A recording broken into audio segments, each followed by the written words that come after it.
So hello and welcome everyone. My name is Johannes Zagermann, and in this video recording I will present It's in My Other Hand, studying the interplay of interaction techniques and multi-tablet activities. This work was done at the University of Constance, together with my dear colleagues Ulrike Pfeil, Philipp von Bauer, Daniel Fink and Harald Reiterer. Let me start this presentation with showing you my current workplace. I guess it's nothing special, just an ordinary workplace. There are some papers, folders, and pens lying around, but in the middle of this workspace there's my laptop. I use the laptop, for example, to prepare presentations, write papers, or for video conferencing. But for some activities, I also include tablets in my workflow. I use tablets, for example, to read papers, annotate these papers with a pen, or sometimes as an additional screen space. In some cases, I also include other devices into my workflow, for example, to take pictures of prototypes, document the progress, or if I need a break. My workspace setup allows me to seamlessly incorporate various technologies, different types of media, and also even multiple modalities in my daily work activities. And with that, I think this is a typical example of a workspace facilitated by the ideas of cross-device interaction. Cross-device interaction, especially with tablets, is a quite popular topic in HCI. Recent research has, for example, investigated the effects and influences of a shared tablet as a shared workspace, as an overview device for collaborative activities, or even how spatially aware tablets can support collaborative sense-making. This research has emphasized the versatility of mobile devices such as tablets. A recent study by Planck et al. Looked into the topic of device utilization, which means they counted the number of tablets that participants used to complete the task at hand. To their surprise, they found out that most participants used only up to two tablets to complete their task, which was a visual analytics task.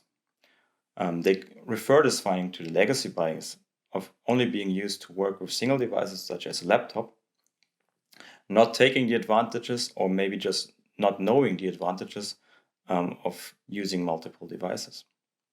In their paper, the authors also question if an extended training phase could alleviate this legacy bias.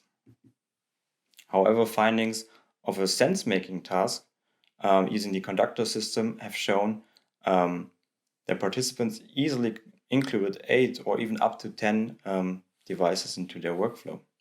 This might raise the question to what extent device or tablet utilization is based on a task, or the other way around, to what extent the task can influence the utilization of devices. Similar to the discussed systems, previous research has also looked into cross-device interaction techniques. This research shows the variety of ways to transfer information across devices and also shows their individual benefits or drawbacks. These techniques include traditional menu-like approaches, portal techniques that allow you to drag and drop content across the boundaries of a single device, or techniques that are closely related to real-world activities like picking up something and dropping it. However, the comparison of those techniques across all this research is rather complex, and each study used their own workflow or individual tasks. Last year's cross-device taxonomy brings all of this together. They review application areas, enabling technologies, and also common interaction techniques for cross-device interaction. Additionally, they characterize common evaluation strategies. So here it is worth mentioning that there are many different methods available, but most of these evaluation methods are kind of disconnected from each other. So for example, there are studies that evaluate techniques regarding how usable they are. And on the other side, there are papers that run rather informative studies, providing insights into users' needs and help to understand the usage. The separation of evaluation strategies inspired us to look beyond the boundaries of a single strategy and combine different but complementary angles of evaluation. We did this by including different types of tasks into our study design. One task that allows us to study aspects of usability, and a less restricted task to build an understanding how participants work, for example, with a large ecology of devices. This also allows us to see how different techniques are used across different activities and to study the influence of a task, for example, on device utilization. So this is what our study design looked like. We had two within subject factors. One was the task and the other one was the technique. So for the task, we had a predefined order of tasks. Every participant started with task 1 and concluded with task 2. This way we could see the first task kind of as a training and look into the learning effects in using, for example, a larger ecology of devices in task 2. Secondly, we incorporated 3 different interaction techniques. Like this, we counterbalanced the order of them for the first task, which allowed us to compare their usage. And for the second task, participants were free to choose their preferred technique, for example, to explore how they use the techniques and devices in a rather realistic scenario. Let's have a look at the task. For the first task, we used an abstract classification task that was also used by previous research. Here, participants have to sort content. In our case, there were 40 sticky notes with different labels, and participants were asked to distribute matching sticky notes on different tablets.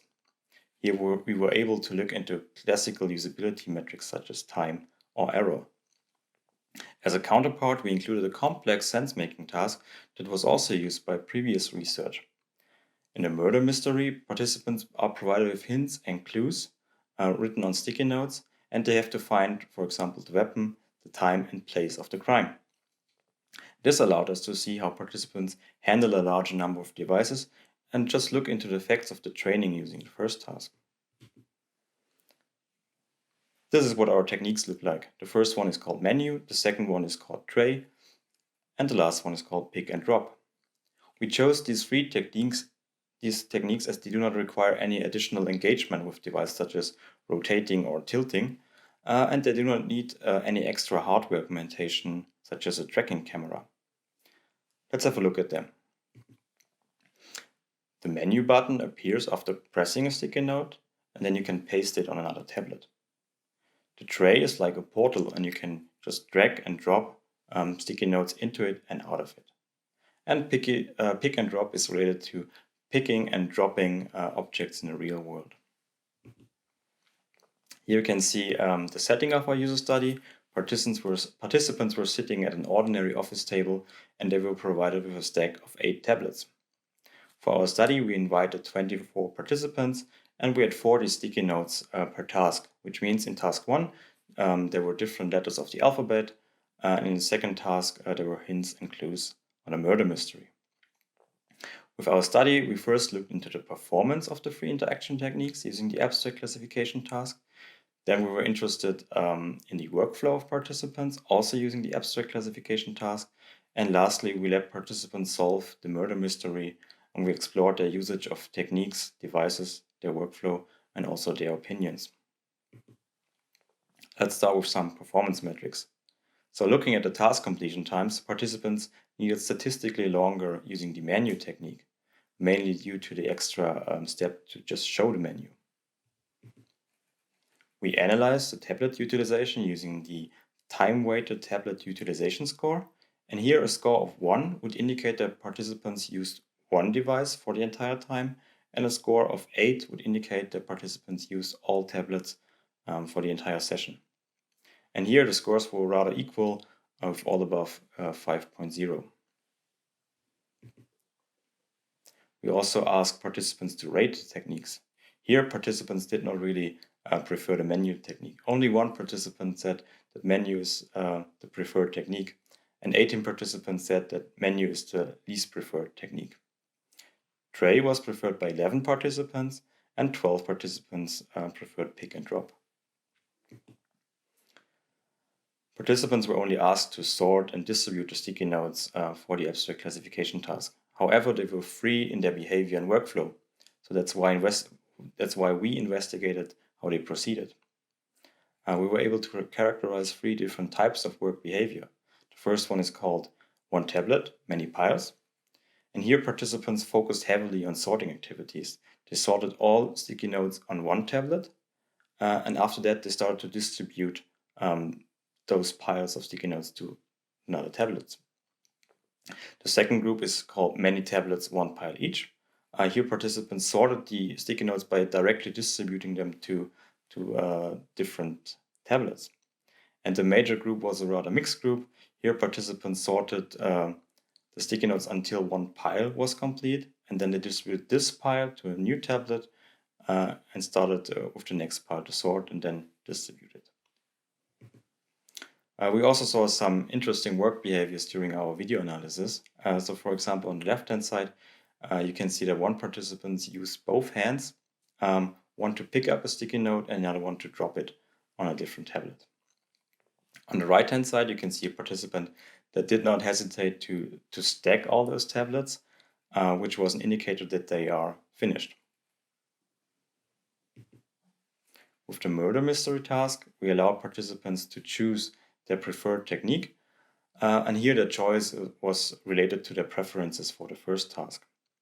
The menu technique was used less often than the other two techniques. Interestingly, 16 participants combined multiple techniques, for example, to cut a sticky note with one technique and paste it with another. Afterwards, we asked participants why they did use the techniques or why they didn't use it.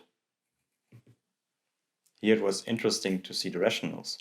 Participants use pick and drop because it feels natural and you can use both hands. But participants did not use pick and drop because they wanted to focus on the task, which means the technique was also responsible for a certain task load.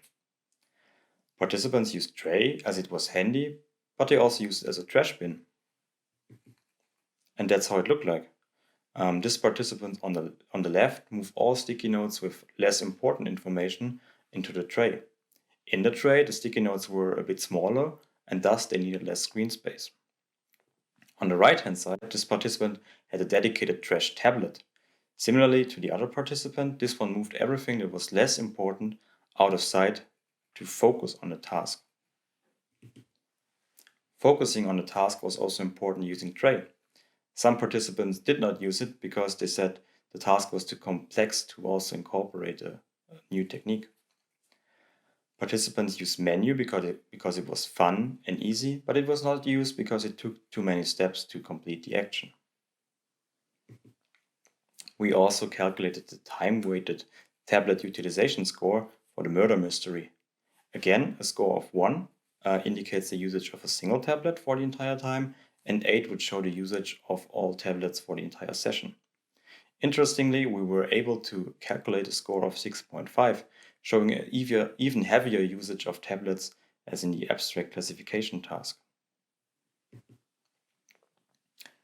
Now it's time to look back and reflect on our study design with the 2 task and the 3 interaction techniques.